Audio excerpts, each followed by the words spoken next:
"You're pathetic, Henry," Michael hissed, loud enough that the applause in the town hall slowed like a river hitting ice, and the room tilted with the weight of other people's eyes. Lily's hand fell from mine, and the paper cup of coffee at the next seat trembled as someone near us laughed, a sound thin and merciless. "My name is Henry Walker. I'm 68, from Akron, Ohio." I felt my shirt collar tighten, as if my nerves had been stitched too close to my throat. The plaque on the stage glittered under lights meant to flatter me, and a dozen journalists bent forward like gulls over a fresh catch. Michael, my son by blood and by every concession I'd ever made, had leaned across a crowded table and called me useless, a senile old man, and in that single motion he stripped years of my discretion into something demonstrably small. The woman from the Rotary who had nominated me blinked as if the nomination had dissolved. Mr. Landry from the factory set his jaw. A group of high school kids in varsity jackets nudged one another and smirked. Lily's eyes were wide and wet, not with pity, then, but with the betrayal of a child who had believed an ideal of fatherhood until she watched it disintegrate on the dais.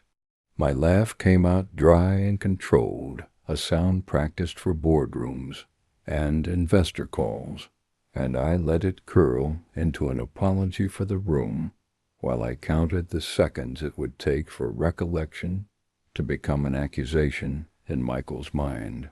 He'd always been handsome in a way that made confidence look ordinary. Now his jaw flattened, his face a mask of righteous cruelty that had been polished by practice. I felt the old rules I had taught myself as a younger man: never answer in anger. Let data speak. Preserve dignity, crack, under the pressure. The humiliation landed not because the words were true, but because they were chosen in front of Lily, and because fathers are not supposed to be shown as fragile in front of the small hands they want to keep safe.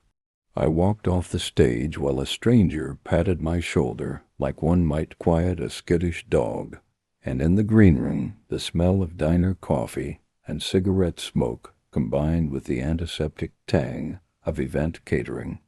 Echoes of football games and factory floors knit into a memory of my father teaching me to tighten a bolt until it would never come loose. I thought of what I had owed to him and to the Walker line, how my father had come home from a shift with grease under his nails, and a story about how he'd stood when his name was called. I thought about how I had built a life that paid for college tuitions, mortgage payments, and Lily's piano lessons, and how that same life had taught me to trust with contracts I wrote like prayers. The power of attorney that I had signed 2 winters ago felt, for the first time, like a parchment with a hidden blade. Michael had said he would be my protector, that he would spare me the indignity of managing finances when I wanted to focus on grandchildren and quiet afternoons. His voice in the green room spoke of care as if it were a currency. His eyes kept calculating as if they had been trained on spreadsheets before they had been trained on empathy. My calm, which had been my signature through hostile takeovers and late-night negotiations, turned inward. The muscles around my jaw found a rhythm like someone closing a safe. I left with applause still stuck in my ears, and the plaque under my arm, and in the car I let the headlights of passing trucks paint the leather seats in strips of light and shadow. I had come from Akron with the belief that legacy was the steady stacking of good decisions. Standing in the dark with the plaque on my lap, hearing Lily's small, brittle breath from the back seat, I felt a hot pressure where my trust had been. The seed of a plan, slow and methodical as the manufacturing of steel, began to cool in the corner of my mind. The betrayal would be answered not with a yell or a spectacle, but with the kind of patience that had made me what I was. A man's reputation is a ledger. If someone redraws the numbers, don't scream at the ink reconcile the books, I thought, and the sentence sat in me like a lodestone, pulling attention toward the smallest verifiable details, toward bank statements and signatures, and the thin lines of accounting that could not be denied. I drove us home in the hush of night, Lily asleep, the radio playing some rusted country song about fathers and sons, and I let the road's rhythm assemble facts in my head like railway ties, each one necessary to bear the weight of what would come. Then I turned the key to the house, and the lock clicked shut on a night that smelled of old spice and coffee grounds, and the faint metallic trace of tire rubber. And the thought that burned me awake at 2 a.m. was that trust had never been a gift without condition, and that the proof of Michael's care would be found in numbers that would not lie unless someone had taught them to. I found the accounts emptying not in a courtroom, but at the kitchen table where the mail had always been sorted.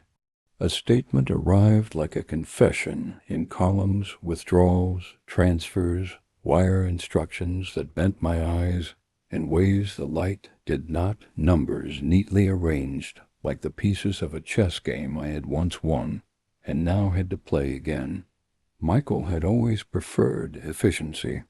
His handwriting on the forms was crisp, the signatures close to mine, but with a certain slant that my eye, trained for decades on contracts, recognized as an imitation. I called the bank first, because rage is a poor negotiator. The woman on the other end, her name a clipped syllable, Karen, told me there had been authorization under a durable power of attorney, and that he had enacted a guardian plan that funneled funds into accounts I didn't know existed. My stomach emptied as if factory gears had stopped turning. Lily asked quietly if I was sick, and the sound of her worry propelled me forward into action. I rang Michael, and he answered with a practiced warmth that tried to close the space between son and senior he had engineered, but his answers were shutters over windows, keeping light out. I went to my office, that tidy space with the diplomas on the wall and the framed pictures of company openings and ribbon cuttings, and I opened the safe where I'd once kept stock certificates and the rusted key my father had given me for luck. The safe, like my pride, held things that could not be replaced, but could be documented. I emailed old partners, Gloria Adams, who had been a vice president when the company was still raw, Marcus Reed, who had been with me when we made our first road trip to close a deal in Buffalo, asking for copies of ledgers, for memories of signatures, for anything that would show the path of money. I hired a young attorney, Thomas Holly, not because he had swagger, but because he had the kind of legal appetite that matched my own. The town's gossip, which had been a prayer of thumbs tapping on smartphones at the hall, curdled into something uglier the next day when Michael posted a polished piece about protecting elders from exploitation. He framed himself as a savior and me as an inconvenient truth he had reluctantly revealed. I felt the old anger return, but sharper, more surgical, because it had a target. I moved like I had in the boardroom, dividing tasks, delegating minutiae, freeze suspicious accounts, call the wealth manager, get a forensic audit. Lily watched me with a new suspicion reserved for children, trying to understand why a parent who has always been certain now moves with a different certainty, the one that smells of strategy rather than comfort. People in the neighborhood began to take sides with the subtlety of weather fronts. Friends whispered that perhaps age had taken me, while others remembered the nights I worked and paid and struggled, the graces I had extended. I gathered paper after paper, and the ledger's ink refused to lie. It pointed to transfers under Michael's authorization and to payments to companies with names that were familiar only by their signage, Brightpath Holdings, Meridian Trust shells that opened and swallowed months of my life like gulls. The legal documents were clean and cynical. Whoever had written them had studied the law not to protect family but to convert duty into power. I felt the old memory of my father, of him teaching me to take apart an engine and put it back so it would run better than before. This was the same mechanic's patience applied to people. Justice is not a thunderclap. It's a slow tightening until you can no longer breathe without truth, I told myself, and the sentence was a kind of prayer for methodical retribution, for the sort of rightness that comes from reassembling a life from its broken parts. I set my mind like a watch to a task and began to tour the places Michael claimed as proof of his guardianship. The law firm's office where paperwork had been filed, the assisted living where a coordinator had signed forms, the bank that had executed the transfers. Each site revealed a paper trail, and each paper frayed at the edges under the pressure of the truth. I began to record conversations with my phone tucked into a pocket, not to entrap in cruelty, but to gather what would be irrefutable.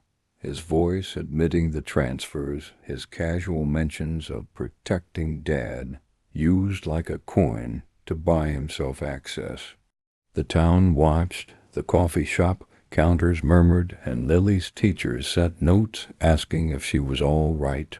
Home became a place of meetings instead of meals, of strategy sessions instead of quiet reading, and every call I made tightened the noose of accountability around the thin threads Michael had spun.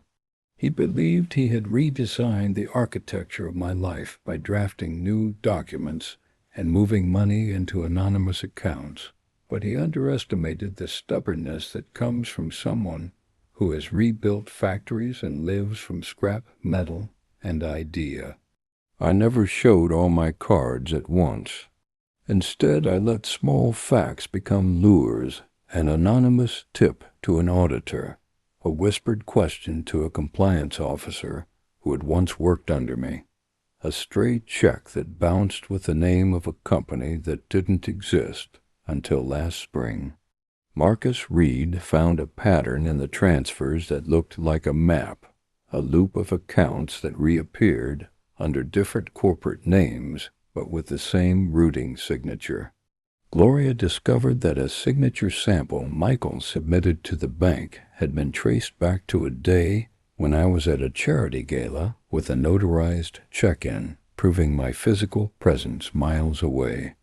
I arranged a meeting at a small diner on a weekday morning, the kind with formica tables and coffee that taste of iron and memory, and I let Michael sit across from me thinking he had cornered me because the town was already gossiping his narrative into the ground.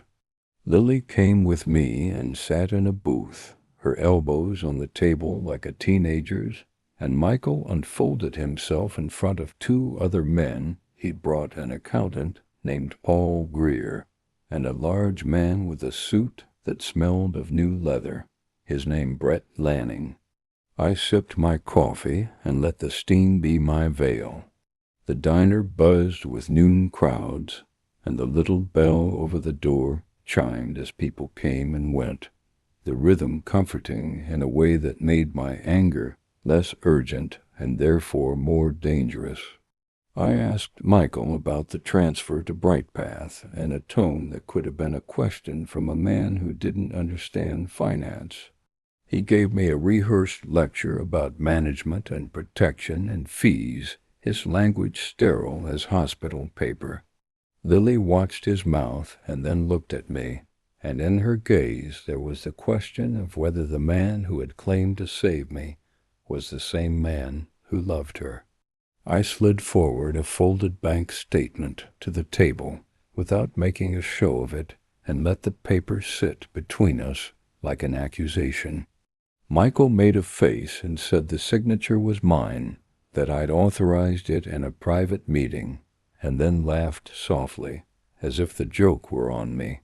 I left the diner with a recorder I had hidden under the napkin dispenser, and a plan that required him to prove, with his own voice, what he had done. The trap was not violent. It was a net woven from paper, law, and the stubborn insistence that truth, once assembled, would look like justice. You can dress a theft in concern, but you can't alter the handwriting of conscience, I thought, and the sentence held the cold clarity of someone who had seen boardrooms burn and knew how to read an ember. Over the next weeks, I let him lead small protests of propriety while I tightened legal instruments. I filed a motion for an emergency auditor. I got temporary injunctions, and I coordinated with Karen at the bank, who had been shaken by how quickly the transfers had moved. Michael kept speaking in public about safeguarding elders and protecting legacies, and the town that had once clapped for him now watched for the crack in his performance, like people who wait for fireworks to fail. The investigator I hired, a woman named Anne Klein, tracked payments to a shell company that had the same postal forwarding address as a storage unit in another county. Where money goes, testimony eventually trails. I watched Michael's face when the subpoenas arrived.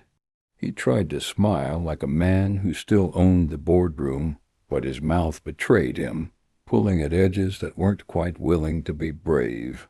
His accounts were frozen the way a car parking ticket immobilizes a vehicle, an embarrassment that prevents movement, and once movement stopped, the foundation he had built on the pretense of care began to crumble. The town's whispers swelled into a chorus that could not be ignored, and when he realized that his authority over my affairs had been legally suspended, he made a last, clumsy attempt at apology in front of a camera crew outside the courthouse, a moment meant to humanize that instead revealed the slickness of his performance. I listened to his apology, to the way he chose words that would sound tender to an audience, but deferred responsibility at every pitched cadence. I felt the hush of a life altered and the slow, surgical satisfaction of seeing an architect of deception exposed by the weight of record-keeping. I walked into the hearing with a folder of evidence that smelled faintly of old paper and coffee, and felt the air in the room change when my name was spoken. At the podium, my name carried the gravity of a line of men who had once stood up for one another and watched as the truth of the books spoke louder than any public relations script. The judge, a woman with eyes like flint and the patience of many small refusals, read the entries and asked a single clarifying question about a routing number. That moment was the hinge where performance buckled and reality swung free. And Michael's face, stripped of his usual armor, showed the nakedness of someone who understood he had nothing left to control. I had wanted to protect Lily from the spectacle. Instead, she watched the man who had tried to burn our trust go down in the ash of his own making, and in that watching, she learned a lesson about the shape of courage and the cost of greed. The courtroom's acoustics turned every word into a crystal. When Michael stood to answer the judge, his reply was clipped and legalistic, a string of defenses that had the texture of someone reading from a script after memorizing the lines. The accounts that had been siphoned were traced through a chain of intermediaries until they landed in places that couldn't account for their origin, and with each link in the chain, Diane's report tightened like a bolt. The prosecution brought witnesses, an account manager who described forged authorizations, a notary who could not recall meeting me on the date claimed, and an ex-employee of Bright Path who testified that the company existed only on paper, and that its invoices were fabricated invoices for consulting work that had never occurred. Michael's allies, Paul and Brett, looked paler as their own ties to the transfers were explained. They shifted in their seats like men who had been invited to a party where the music had stopped. The press, which had once printed Michael's op-eds on guardianship and care, now framed the story in visceral headlines about trust betrayed and elder abuse. Social media, which had been a slow burn of rumor, became a blaze of shared records and commentary. Lily sat behind me with her fingers threaded in a way that suggested both the teenage habit of nervousness and the steadying of someone who had learned to hold on during storms. My role in the hearing was restrained. I declined to dramatize my suffering because I had come to court to prove a ledger, not to summon pity. The judge's questions brought facts into a line that could not be divorced from consequence, and when Michael finally spoke, stripped of rhetoric, he admitted to moves that had been made in what he called good faith, until he couldn't keep the narrative coherent, and the words, "for my own protection," came out like a confession. The prosecuting attorney folded those words into the charge sheet with the clinical efficiency of someone who knew the law as a scalpel. Michael's wife, Rachel, sat in the back with a face I recognized from younger days at company picnics. She looked away when his name was read in the indictment, the human relationship fraying where public scandal makes intimacy untenable. As the judge announced pre-trial conditions, the reality of consequences settled over Michael like a storm cloud: asset freezes, travel restrictions, and an order to surrender any documents related to my affairs. The courtroom let out a collective breath. Some people smiled, some cried, and Lily, who had witnessed my humiliation months earlier, leaned forward, as if to measure the difference between a lie told once and the truth that had grown teeth. The town called me into interviews, and the reporters' questions were blunt, hungry for a narrative that fit a headline, but I spoke only of facts and of the paperwork that had betrayed me. Friends who had once doubted me now apologized in notes and in late-night calls, their voices thick with the recognition of how readily a community can mistake confidence for competence. When the judge ordered restitution hearings and set a trial date, I felt the tightness in my chest loosen into something like release. Justice bureaucracy is slow, and it unfolds in scheduled motions and subpoenas, but the machinery turned. The night the indictment was filed, I stood on my porch and watched the highways where trucks cut silver lines across the darkness. I thought of my father, of his hands darkened with work, and felt the continuity of a man who had taught me that one pays for the work one asks of the world. I knew the path ahead would be long.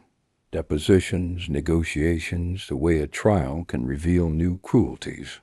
I had wanted only the truth, and yet as the legal world closed around Michael, I felt an old cost resurface, the cost to a son, to a family, to my own heart.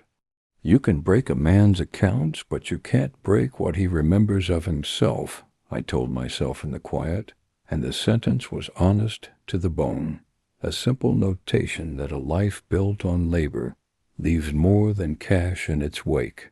The courtroom drama did not erase the nights of doubt or the hours Lily spent watching me, as if measuring whether I was the same man who had once fixed a chain on a bicycle for her, but it did give her, and me, a new map of where safety had been and where it had been stolen. Michael's fall was public. Colleagues rescinded endorsements, financial licenses were placed under review, and neighbors who had once passed him with a nod now averted their gaze.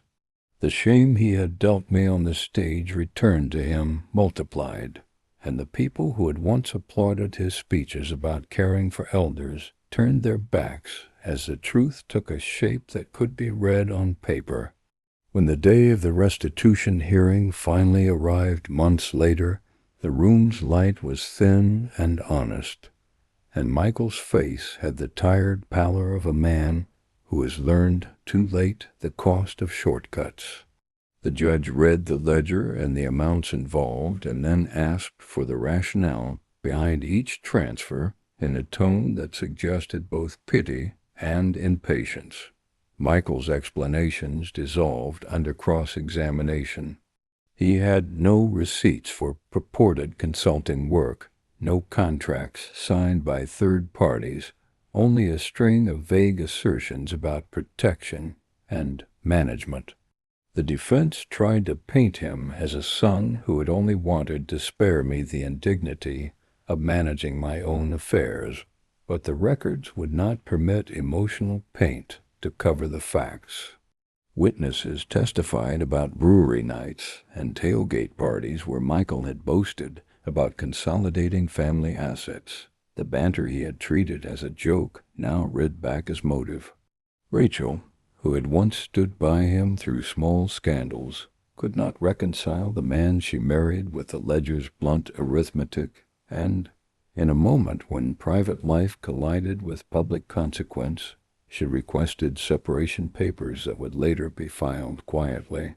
The restitution order was substantial and accompanied by conditions intended to prevent further exploitation, supervised account access, regular audits, and community service that included talks on elder financial protection irony, heavy like a stone.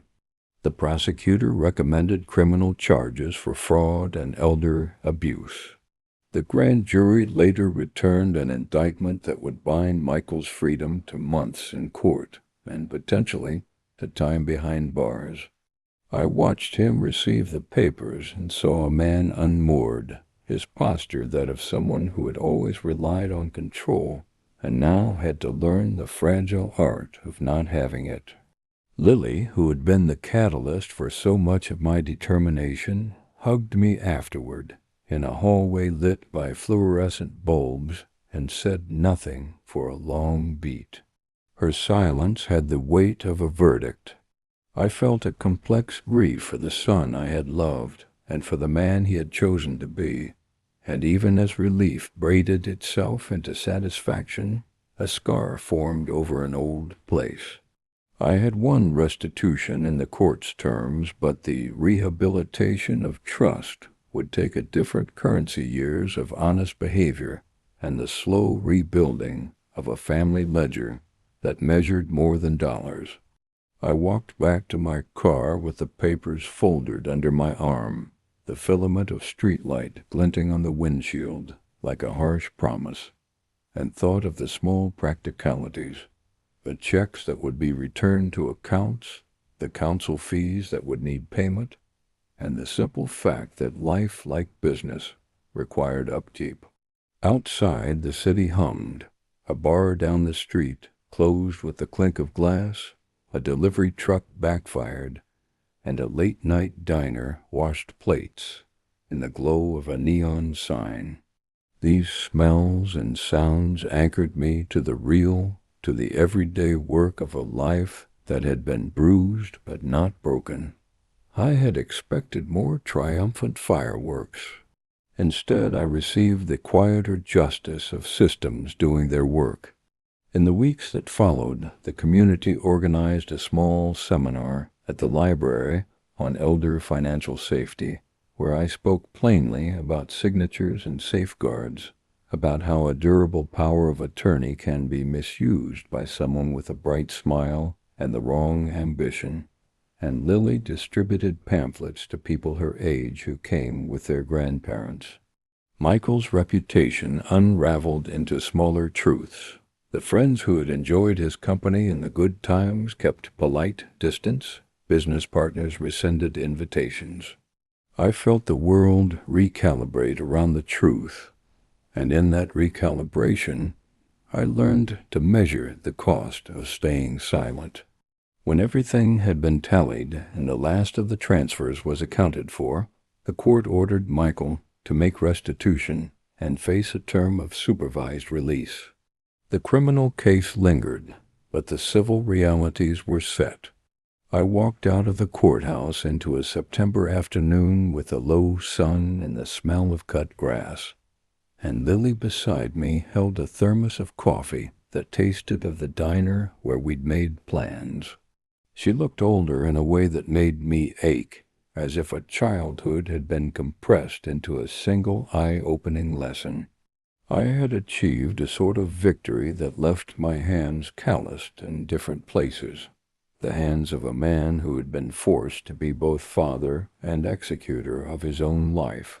And as I watched Michael escorted away for an interview that the press treated as a spectacle, I felt a clarity that was both cold and simple. Consequences exist, and systems can work when they are fed with truth. The restitution did not give me back the late nights or the quiet losses of trust, but it gave me something else. Proof that a ledger, when read properly, tells the truth. Months later, with the legal battles settling into the steady dullness of appeals and motions, I sat on my porch watching a school bus take a line of children down the street. Lily waved from the passenger window at a friend and then returned to her phone, and I realized the practical lessons would be the ones that kept us safe, the forms, the signatures, the vigilance, and not the dramatic speeches we give when we want the world to see how righteous we are. Michael's name faded from newspaper headlines into court dockets, and then into local gossip that becomes fertilizer for cautionary tales. Neighbors who once praised his speeches now nodded when I walked by, their faces a little more guarded but grateful. Rachel's separation became permanent. The friends who had once enabled Michael's bravado offered apologies like small coin, insufficient and sincere. I began to teach a seminar at the community college about business ethics and elder financial rights, the classroom smelling of chalk dust and takeout. I told the students my story in pragmatic terms, sign here, read the fine print, demand third-party audits, and I saw in their eyes an understanding that felt like a small repair to the larger fabric of community. Lily accompanied me occasionally, shy at first, then more confident as she learned to speak about what had happened without the heat of private shame. We took a road trip to visit the grave of my father, to a little cemetery out past the old mill, where the wind sounded like a low, forgiving instrument. We ate diner pie. I paid for the coffee, and we shared stories about the way men of our family had measured themselves by the work done rather than the applause received. The estrangement with Michael remained a wound. There were phone calls that fizzled into voicemail and letters returned unopened. Justice had not restored the private affections we had once enjoyed, and perhaps it never could. But there was a lesson that I found I could state plainly, finally, without theatricality. Protect your affairs as you would your hands, because both are what you bring to your grandchildren. The second sentence was simple, American, and practical. Work hard, teach your children to be better than you were, and do not assume love is a substitute for accountability. If this story resonated with you, please give it a thumbs up and subscribe. It helps us share more true stories like this.